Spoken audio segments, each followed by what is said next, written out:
these types of car. We've got a few of them in this race, but this one is the most rapid at the moment. And let's see. This is what it's all about, though, Ben, isn't it? It's pressure. You've got to keep applying the pressure at the moment. Stippler is applying the pressure to Jordan. Will he crack? Will he make that mistake that Stippler's looking for? This is where he was really quick last time. I think he's got it done this time. He's going to be down the inside, I think, in this particular time. Has he got it there? Yes, he has got it there. Brilliant, brilliant drive. Stippler got the exit out through Madrick and all the way down there perfectly well and has managed to slip in front. Now then, has he got the pace to stay in that second place? We'll find out. Andrew Jordan hopping over the curve. You see how the back end of the Cortina really waves and wobbles. It's not an easy car at this sort of pace to keep it going in a straight line. The Alfa looks a little more stable into the corners than the Ford Lotus Cortina, but that was dramatic. And let's just take another look at how he pulled off the move. Yeah, it was just great. He got great drive, kept his foot in it, and just made himself alongside. And once you're door to door, that's good enough, isn't it? And straight the way through there. That was a much cleaner move than I thought he was going to be able to achieve, I've got to say. Mike Jordan just gave him as much room as he could, but here's Gregor Fisken coming through as well. Whether he's going to continue through, I don't know. He's got this straight line speed, but both these other cars are quicker through the corner, but he can block them now. Look, he used the middle of the road a little bit, but no, straight away comes back the Alfa. He locks up the front, gets away with it, and he has got back in front. That was brave by Olivier Hart. Mike Jordan's trying to do the same, and Mike will be frustrated by this because he was running in a very clean second place before the safety car came out, but the restart's not worked well for him. Yeah, the power of the big Ford has thundered along behind him, but the Alfa is now out of his grip pretty much. It's going to be down to whether the Cortina... Oh, I think Justin Law just pulled over, I believe. So that's another car that's in trouble. So here's the straight line speed, and he had to really find his way between two cars. Watch the Alfa now jink to the left-hand side, his left-hand side, and try and get up the inside, in the braking area. That was brave. Round the outside, he got a bit of a lock-up, but he controlled it absolutely perfect. Slightly, it looks to me, slightly better balanced Jaguar is going to be a real competitor against these two out front. Who's it going to be? Look at this line of stern. We've got a freight train of fast cars. Yeah, now you've got to play the game both ways. The Gordon Shedden deciding to go for the outside. Once again, he tried the outside last time, but he's later on the brakes this time. And he's got into it, but can he hold the apex? Yes, he can. He goes wide, gives plenty of space. Very clean racing, but he does block him off before he goes under braking into the chicane. That was fair. Did you get the feeling that Kristensen was just holding back there in case they tagged each other? It looked to me like he was just a little bit more reticent through Woodcote.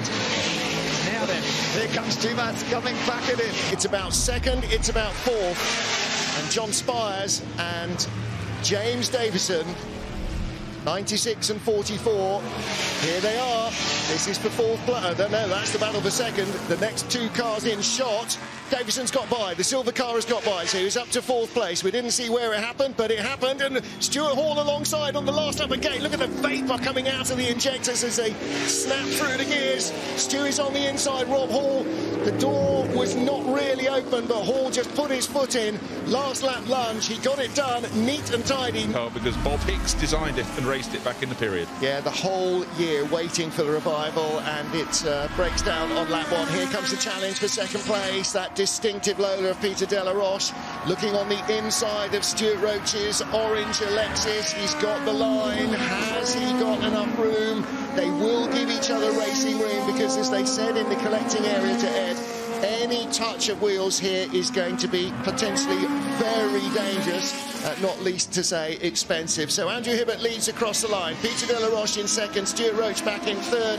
That's how they qualified. They come across the line at 1, 2, 3 at the start of this 20-minute race. Well, small cars make a track look large, and you can see the beauty of Formula Junior. These cars can get so close together. The next in line is car number 55, Chris Drake. He started fourth, but clearly was slower in practice, is slower in the race. So the race is spacing out, but these top three will not space out. It may boil down to the top two with Peter de la Roche now leading in the load, because he and Andrew Hibbert very, very close. And that's going to mean that there's not enough room to come alongside for the Cooper. Right, Fred Wakeman can't see where the little Cooper is, and the Cooper's going to the outside, not the place you always want to be, but he's got the handling. The little Cooper should be able to hang on around the outside, but the track just narrows so much into the entrance to Woodcote, and that was a brave, brave moment, up into third place. Well, that you saw precisely the moment the C-Type got onto the brakes right there, didn't you? That's where the Cooper went from level to, right, I'm back in front now. And that's where he has to exploit that advantage. That cornering speed, the speed that he can hold into Woodcote is absolutely the key to getting past these seat types, and he knows it. Didn't really represent what they might have been capable, and the 55 has gone through. Yeah. That's a brilliant ride from Josh Brookes. Josh Brookes, this could well be his best ride of the year, I have to say, because in British Superbikes things have not been going anything like what they should be for the ex-champion. Yeah. Well, listen, you know... Oh, he's caught McWilliams and passed him. McWilliams has gone behind.